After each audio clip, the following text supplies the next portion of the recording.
We're just gonna do zombies. We're just rolling straight through it. We're rolling straight through. Zombies, yeah, okay. Well, if there's too many zombies, though, that's not gonna help with the coffin market.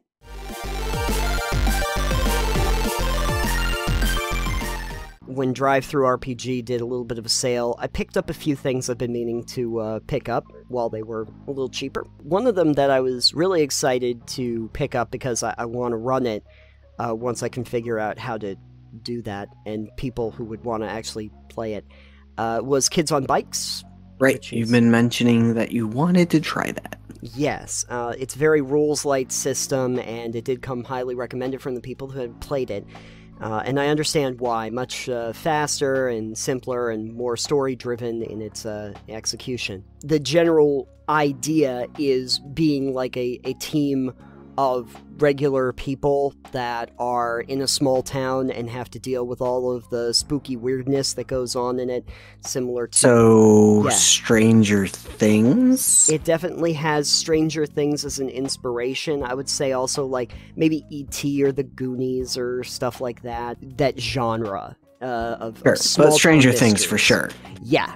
Definitely. I mean, let's face it, the two supplements that they have for adventures are called Strange Adventures. So I'm thinking that there's definitely a piece of that. But early into reading through the document, they had this thing about world building. And they mentioned that it should be, set in a small town, can be any point in history, just before everyone had video cameras in their pocket. And it should be remote enough that the rest of the world doesn't care about it, but close enough that black helicopters can be there within hours. Probably everybody knowing each other, but also rumors travel really quickly. They also talk about the idea of collaborative creation, and it got me to thinking about the rules that they set forward, because I thought it was kind of interesting. They have the choice where you can collaboratively build the world with the players. After you kind of establish what the tone of the game is going to be, whether it's going to be serious or goofy, something in the middle, and then you can basically ask your players a series of questions that establishes what the world is going to be.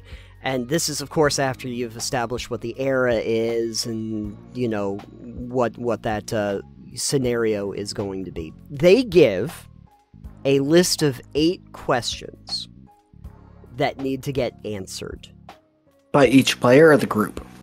That's the interesting thing I found, is that it's 8 questions that are going to be answered by the players, and each one of the players answers the same number of questions. They do have a couple things where you can duplicate it if you have a 5-player or a 3-player game, if you need to get to 9 or 10 or whatever. You have these 8 questions, and you can go around the table. Essentially, you go around the table and say, okay, player 1, you answer this first question. And the first question is pretty big, actually. It's our adventure takes place in, and then coming up with a name of the town and the state. Then the second player... the industry or location is best known for is, and they take that question. And so you go around, and then you go around again if you have a 4-player game, or even a 3. If you have a 3-player game, I guess you'd be going around 3 times.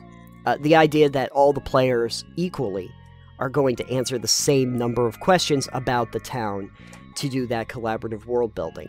And I thought that was interesting, but I also thought that there were probably some other ways that you could address it.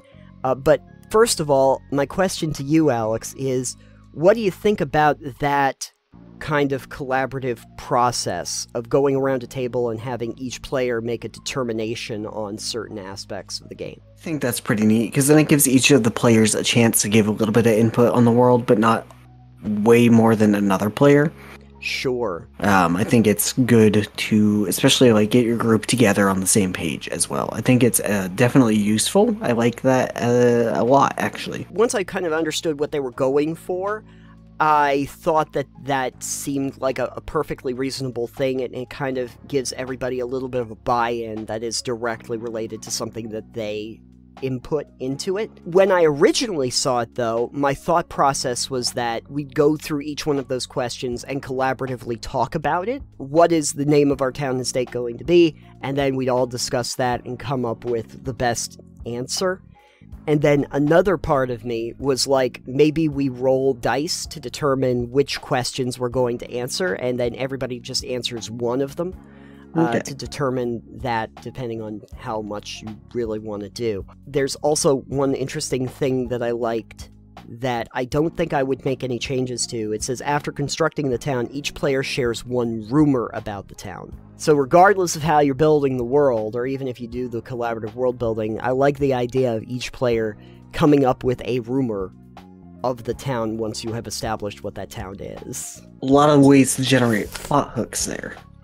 A lot of ways to generate plot hooks, a lot of ways for the players themselves to generate the plot hooks for the storyline. Right. As a GM, I think that that's incredibly useful, because I feel like players are often underutilized in the storytelling process, where you come up with this interesting hook, and this interesting way of addressing the world, and everything like that, and you take a lot of time to do that, and then the players will immediately derail that, so it kind of becomes pointless that you did all that work. But if you have the players actually inspire the plot hooks themselves, you've now outsourced it to them, but also they're less likely to derail it in the future. Because they've helped. They've helped, essentially that words failed. They help to actually engage the storyline from the get-go. Like, we'll take this away from the Kids on Bikes franchise for a second and just see if you could apply this to something else. Fantasy, sci-fi, anything like that. In a game that you were building, what would be some of the questions you'd want to ask players about the world that you're designing? Like, things that you think about. I don't think you'd have to even take away from that to ask different questions. You could ask, like, unless you want it set somewhere that's not a town. Yeah. You could ask, like, oh, what's the technology level? Like, what's the closest town to yours, or the closest big city to yours? You could ask about how many churches there are, if you wanted, for instance. Oh, that's true. That's true. How many stores? How many stores are in town? You could ask all sorts of little world building stuff, but it has to be interesting. Like, churches, probably not super interesting, but like, oh, how many times a year do you have someone imprisoned? Oh yeah, yeah. What's your law enforcement situation in town? Do you have do you have like a local sheriff or something, or do you like is it Andy Taylor that's like running the place, or is it Barney Fife? Is there a Barney Fife in your town? Let's just put it that way. Here's an interesting one. Where do you get your groceries? I think that's an interesting one, because it's is that local? Do you have farmers markets, or do you have like a big store that's out of town that you have to drive to? And are you near a highway? Because if the highway goes through your town, it's definitely going to be a different experience than if it's... Are you in the middle of the woods? What's the environment around you like? Is it plains? Is it grassland? Is it an island? Is it wooded? Is it like pine forest? Is it deciduous trees? Oh yeah. What's your terrain like? Because that will definitely affect... Are you built into the side of a mountain? Are you a floating city in the sky? Yeah, that's important to know. I will give you the questions that they ask, though. So that you can kind of get an inspiration. Hopefully everybody else can get an inspiration. If you'd like, what we can do for this is you can give me the questions and we can answer them to make something. Yeah, let's make something. Okay, cool. Yeah. Let's do this. Let's have a little bit of fun. First of all... No fun. Okay. Just kidding. This all once. Right, we'll go through this just to kind of see how this works. So first of all, though, we have to kind of determine era that we want to go. Are we doing like classic 80s, or are we going to do like present day? Do you want to go way, way back in time? Oh, no, like we're going to party like it's 1999. 1999. Okay, perfect. Let's do 1999. Number one is our adventure takes place in, and we need a name of a town and state. State of uncertainty and the town of...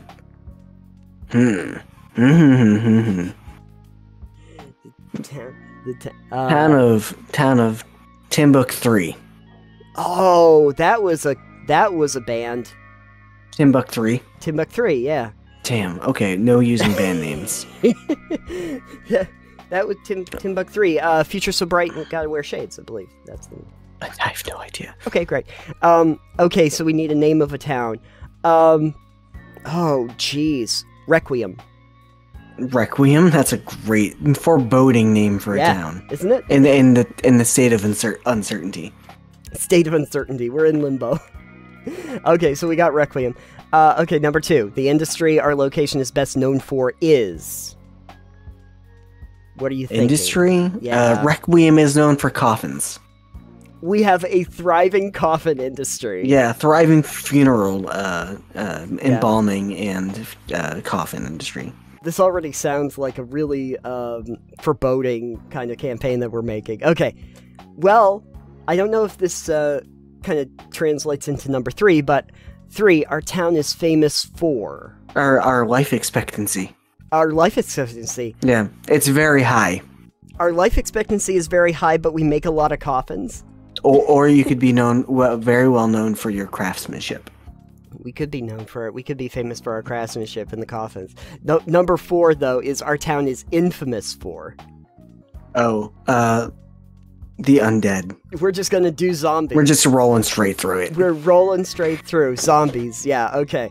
Well, if there's too many zombies, though, that's not gonna help with the coffin market. You know what we do? The town of Requiem created coffins that have an easy pop-up lock so the zombies can easily get out of it after they come back to life.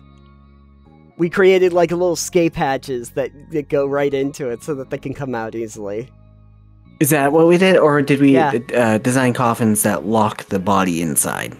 Oh, yeah, we have anti-zombie cases. Yeah. Perfect. The anti-zombie coffin lids. Yeah. I think we already answered number 5, but economically, our town is... in shambles. In shambles? Literally yeah, much shambling. like the zombies. Yeah, it's shambling. So we don't actually have a thriving coffin market. We have a shambling market. We're known for our coffins, but our economy is in shambles. Perfect. 6. A notable local organization is... I was about to say Umbrella Corp, but that's too on the nose. You know what? We do TARP Corps. TARP Corps? Yeah, TARP Inc. I don't know the reference to because it's not umbrella. It's not an umbrella, yeah. Awning Industrial. Oh, sure. There we go. A notable local landmark is, now that we've established that we're a zombie town that makes coffins. I was gonna say the River Styx, but that again is on the nose. So what about the Great Ghost Falls? The Great Ghost Falls. Yeah, it's like a waterfall, except it's shrouded in mist from the water vapor getting splashed up, so it just looks spectral because of the mist, the fog shrouding it. Cool, because there was a lot of ways that could go. It could either be like a falls that's made of ghosts, or it could be a ghost water situation. But I think the idea that you're talking about, that it just has the appearance of being almost ethereal. That's good. It gives a little mystery to it. And then number 8 is our school's sports team is called... First of all, what sport? Sporty sports. Sporty sports. Okay, did we determine that we're doing the U.S.? Like, this is supposed to be small town USA? Sure, yeah. Okay, probably football then. Football or basketball? Football or baseball, but I'm gonna say football. The cadavers. The cadavers. We just went straight on dead theme on this one. I think what we've just created is not so much a town that you could put like a role-playing game in. I think we've just created Monster High. That's fine. I think that's what we just did. Oh, right.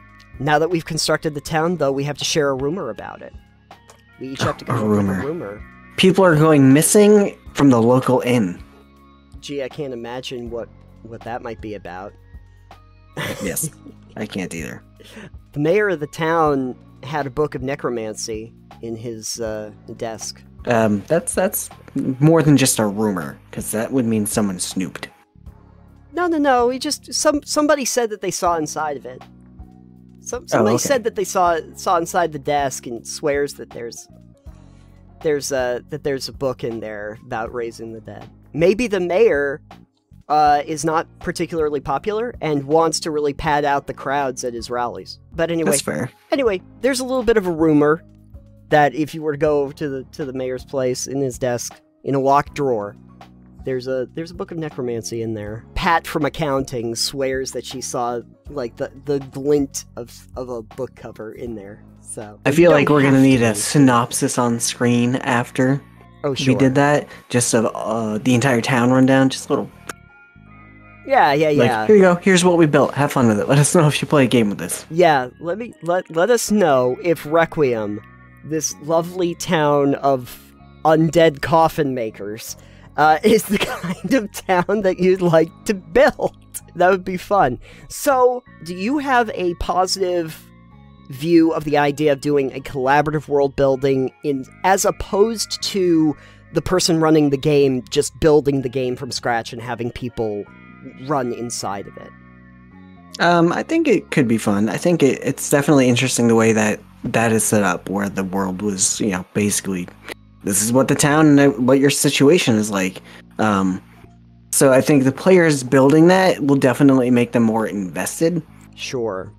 Because like now I'm like, oh, well, what happened in Requiem now? It's like, clearly we set it up to be like undead going crazy, but there could be other stuff too if we had chosen a couple different industries or something. Right. My thinking is that if I run it, I'll probably do this with the collaborative creation tools.